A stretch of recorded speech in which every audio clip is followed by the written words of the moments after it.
What are goals and why do characters need them?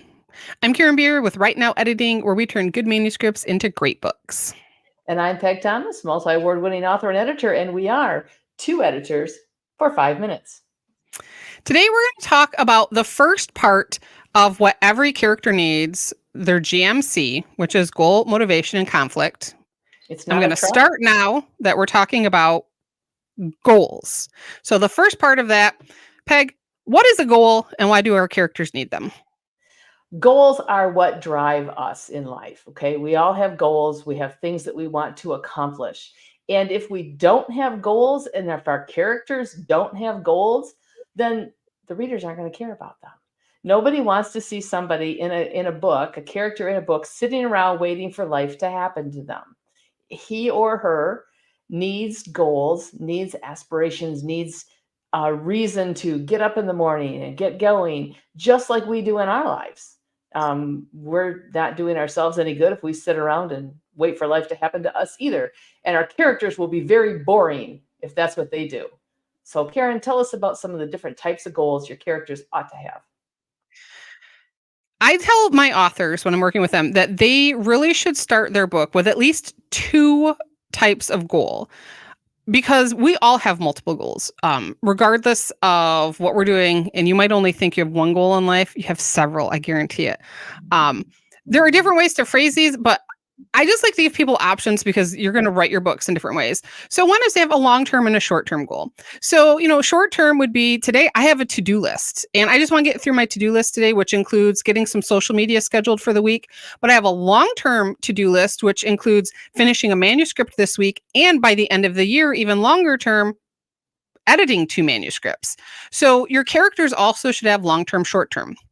They can also have, an internal or an external. An internal can be something that, they're working on. Maybe they want to, they want to see themselves succeed at their job. So they're working on building self-confidence. But then externally, that is going to be seen in that they get that promotion. So you've got the internal and the external. There's also what I call the personal and the professional, which works well if you're doing any type of romance because your characters have something professionally in life that they want to achieve, but they also have something that they want to achieve in the romantic spectrum, or maybe there's some romance that they don't want to have. So, whatever it is, whatever works well for you, however you're writing your story, just try to start your book with at least two because that adds depth to the character. And the reason you want to know what the character's goals are because you want to know how to root for them. If you find out someone got a promotion, well, are they excited about that promotion? Maybe they're not. Maybe this promotion means more work and no more pay, so it's not something they want. But if the reader doesn't know what the character's goals are, we don't know how to respond to what's happening. And remember that the character's goals may very well change. And they may not change, but they may not achieve every one of their goals because we all have goals Mhm. that are unrealistic or our life just takes a U turn we didn't see coming. And it's absolutely fine if the goals that your characters start with, they either don't achieve or they deviate from.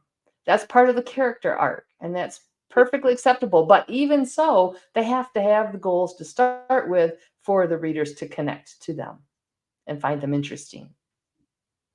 And since they need to start with goals, you need to make sure your readers are aware of at least one of your character goals early in the book, probably within the first 1 to 2 chapters. Sometimes some suspense or thriller authors kind of skip that step. That's one of the reasons why I'm not such a huge fan of some suspense and thrillers because I want to know what the characters are trying to do. But you need to find a way to make clear whether and again, it could be a short term. Maybe the book starts with your character just wanting to get out of bed today because they've been sick for a week. That's a great short-term goal to have. But make it clear early so that the reader knows, okay, am I rooting for this person? Are they succeeding? Are they failing? How am I supposed to relate to this character? Because that's what your goal is going to tell them. Peg, we've got 40 seconds left. Anything else you want to add about Yes. goals? 40 seconds. Make sure that your goals are realistic for your character in their time period, especially if you're writing historical. Don't put a lot of modern day morality into historical characters. Keep them authentic to their time period so that you don't make them all just modern day people in a costume. Because that's something I see Absolutely. too often in historical, especially with women aspiring to positions which women could not possibly have held in, colonial times or whatever. So be authentic to your character. That's always top of the list. And she's telling me to shut up again. What am I going to do? That's our time for this week. Next week, we'll come back. We're going to talk about the second part, which is the motivation. So I'm Karen Bury with Right Now Editing. And I'm Peg Thomas, and we'll see you next time.